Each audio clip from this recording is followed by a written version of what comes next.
Dear college freshmen,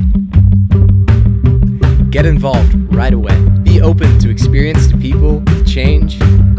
Get out of your comfort zone. Live your life with love. Love the life you live. Seriously, go to office hours. Be a person who initiates. Get involved in a church right away. Don't wait for a perfect church. Be bold in your faith. Trust God. Say yes to anything. Cast your friend net wide, start narrow it. Plug into a church, call your mother every day. It gets easier.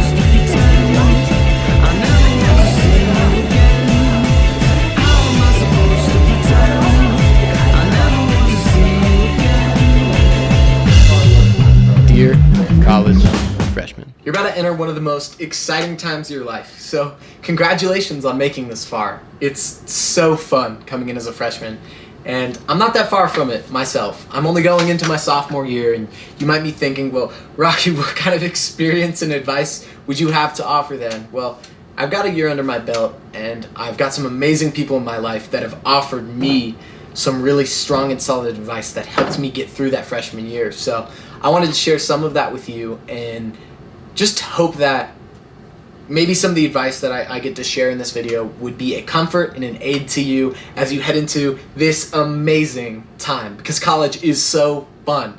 Seriously, I'm so excited for you. I just want to say as I'm going in, I want to preface in saying college is an amazing and fun experience. There's highs, there's lows, and there's a steep learning curve. But it's important to know that college is a space where you get to start to define who you're going to be for the rest of your life, at least heading into adulthood for the first time. You're developing habits and your morals and character and the things that you decide are your non-negotiables, the things that you're going to stand on. This is the time to not just think about them, but you start putting them into practice and ingraining them into your identity, into who you are. As much as college is an exciting time, it's an important time. All the advice that you're going to get from your parents and from the internet and from your friends and your siblings and me is never going to fully prepare you from what it's going to be like as you step on campus. Let me give you a little run through of what the conversations are going to be like as you step on campus. There's going to be 3 primary questions, I would say. It's going to go something like this. Hey, what's your name? Oh, it's so good to meet you. Oh, cool, what's your major? Where are you from? Okay, awesome. Can I get your Instagram? Let me grab it real quick. You have Snapchat? Hold on. Cool. Oh, let me get your number. Okay, for sure. It's gonna go something like that. Every conversation, as you meet hundreds of people in the span of a few weeks. It's so redundant. It's nuts. But it's also really fun. You'll end up telling the same stories over and over and over again. But somehow, even though it feels weird, you'll get through it and it'll be alright. It's actually really fun if you take it with the right attitude of, these aren't just a bunch of strangers, but these are my potential friends, maybe potential best friends for life. My first piece of advice is, don't limit yourself to one group of people. I know that might be maybe obvious or a little strange depending on how you look at it, but here's my perspective. You're going to want to come in and cast your net wide. Go in and meet as many people as you can, because at the start of freshman year, everybody is looking for friends. And that's what's so exciting about it, is you're not in it alone, because everyone feels awkward. Everyone feels out of place. Everyone is just looking for community and looking for people. And that is the perfect opportunity for you to step up, be bold, stick out your hand and introduce yourself. Cast your net wide, and it'll narrow over time. But meet as many people as you can in the beginning. Put yourself out there and be bold. Be brave. I'm sure you're amazing. You've made it this far. What's the worst that's going to happen? You're never going to see him again? I would say most college campuses are pretty big. It'll be okay. The best example I can give of this is, I want to give props to my buddy Zach Shields. The way I met Zach, sitting at a dining hall in Penland, 3rd day of college, with a few people that I knew going into college that I hadn't really branched out to this point. This guy comes and sits at our table, and we're all like, who is sitting down with us right now? Hello? And sticks out his hand and goes, hey, what's up? I'm Zach. And I look at it now, and Zach's one of my best friends and a guy I really admire at Baylor, partially for his boldness, and on top of that, he is a guy of amazing character. But because he had the willingness to sit down, stick out his hand and say, hey, I'm Zach, and put himself out there, he opened himself up to opportunity for relationships, for friendships, right? And he understood something at this time that I don't think I had fully grasped yet. It was that if you feel alone, that if you're out of place, that if you feel like you're the only person who doesn't have a friend group and doesn't have it figured out week into college, you are not alone. Nobody has it figured out. Nobody has that group of friends yet. All it takes is the willingness to put yourself out there to get that going, to get the ball rolling. And Zach understood that at that time, and it took me a little longer to get a handle on it, if I'm being honest. So I commend him for that. And Zach, I have a feeling you're going to watch this. Love you, bro. On that note, imposter syndrome is real. And there will be times where we all feel that we're the only one that doesn't have it figured out. We're the only one who is far from home and doesn't know what they're doing, truthfully. We're the only one who hasn't found that friend group yet, because we sit on social media and we see people posting pictures at concerts, and we see people already going and playing spike ball, and they're going cliff jumping at the lake, and they're doing this and they're doing that, and they already have all these friends to sit with at the football game. They probably met those people like a day ago, 3 days ago maybe. Are you kidding me? We're all figuring it out. Imposter syndrome is so real, and it is so driven by social media. And I'm not one to sit and bash entirely on social media, because odds are you're watching this on social media, and that's how I'm getting to talk with you right now. So I think there can be some benefits to social media, and it can be a positive force, but only when we understand that it can do something to us subconsciously, tear down our confidence, and allow us to pick at our own self-worth, because we feel like we are the only ones who don't have it figured out.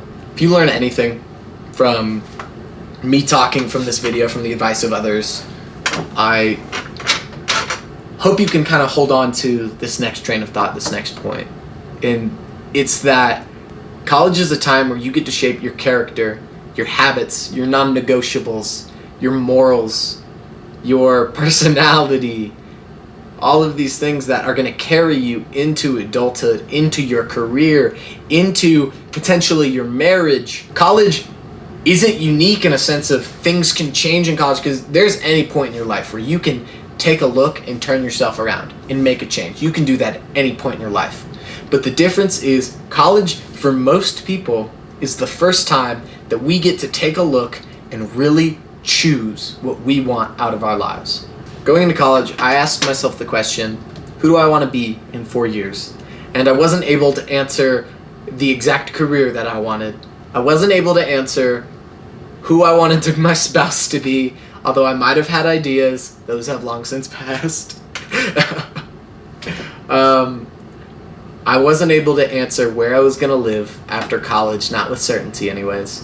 What I was able to answer is what kind of person I wanted to be. And I hope that you can ask yourself those questions. If you don't have an answer, that you can find an answer for yourself. Because once I was aware of college being a place where I get to choose my habits and be transformed into the person I'm going to be in 4 years, and take the steps to become hopefully the better version of myself, I get to now set up my situation in college to take me down that path.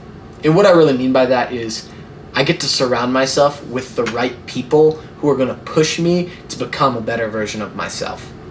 Coming from a Christian perspective, if you look and you say, I want to be stronger and bolder in my faith, I want to be defined as faithful and holy and pure, and those are things that I want to strive for, because I'm not there right now. I know I'm not there right now, but those are things I want to strive for, and I want to chase after Jesus, and I want him to use my life. Coming from that perspective, you can look at college as this: the choice and easy access to a variety of lifestyles is so much more present in college. You step on that campus, and maybe you never really had the opportunity to go to parties in high school. You're going to have the opportunity to go to parties in college. Maybe you always felt pressure to go to church because your parents told you so. You're going to wake up on a Sunday morning in college with no one there to tell you to go to church. And you get to choose for yourself. And I will say, speaking from experience, the moment that I really chose for myself to text a stranger and say, hey, can I get a ride to church the first Sunday of college, it changed my perspective on my faith. I would just say it strengthened my faith when I made that choice fully for myself with clear and present alternate options. And I want to urge you to surround yourself with people who are going to push you towards Jesus. Because there are going to be nights in college where you're homesick. Homesickness is so real. On a side note, homesickness 6 weeks in hit me when there was nothing to do and I'm all by myself in the dorm and I felt so low and so blue and so alone and so isolated. And I just want to say that you are not alone if you get to a point, when you experience that truthfully, because I think everybody goes through it. Romans 12:2. Do not be conformed to this world, but be transformed by the renewal of your mind, that by testing you may discern what is the will of God, what is good and acceptable and perfect. If you look in the right places, you're going to find the right people. I'm going to say that again because I just think it's so true and I've seen it so much in my own life.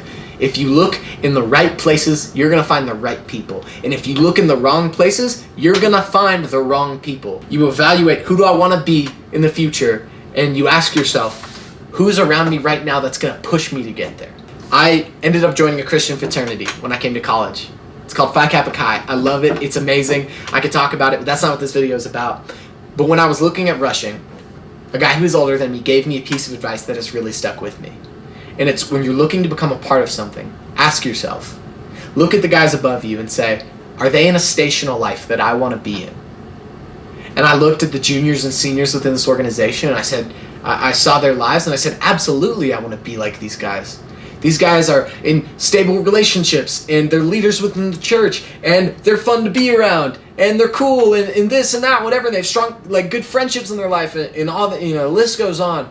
And then the second piece of advice was, and then look at the guys next to you that you'd be walking with for the next 4 years in this organization. And ask yourself, are these guys who you want to walk with for 4 years, who are going to push you to be closer to the Lord?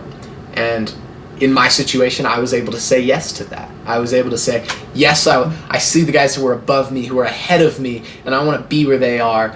And I see the guys next to me, and these are the guys that I want to link arms and walk with and go down this road with and do college with. And I pray and hope that for you, that you can make that evaluation. And I firmly believe that if you pray and bring that to the Lord, that He will bring you those people. And it might not be freshman year, but find the right people. Don't settle for the wrong people in the wrong places. College is fun. That's a serious note. College is fun. On a lighter note, bring a Brita filter to college. I use that thing all the time. I don't know. Maybe it's just me, but I wasn't too hyped about drinking the tap water in Waco. So Brita filter, that's huge. You're going to be walking a lot. Comfortable shoes, good running shoes are huge. I recommend that you go to the gym. It's a good way to meet people, and it feels good to stay healthy and to be in the gym and to work out and stay active, especially for those of us who were athletes in high school and are now not in college. It's good to stay active, and things like intramurals are a lot of fun. So I say do that. Be prayerful, be purposeful, and pursue the Lord. 3 P's right there. So take it one day at a time. When things get hard, take a deep breath, because you're going to be all right. I love you. You're not alone. And if you're coming out to Baylor, DM me. If you need somebody to talk to, if you want to grab coffee with somebody, let me know. If you want to ride to church, let me know. And if you're not going to Baylor, I wish the best for you. I don't know if I can help you with some of the more specific things, but again, if you've got any questions, I'm happy to chat with you guys. And I don't know if 10 people are going to see this or 10,000. I hope this helped. And if you made it this far in the video, thanks for watching. You're not alone.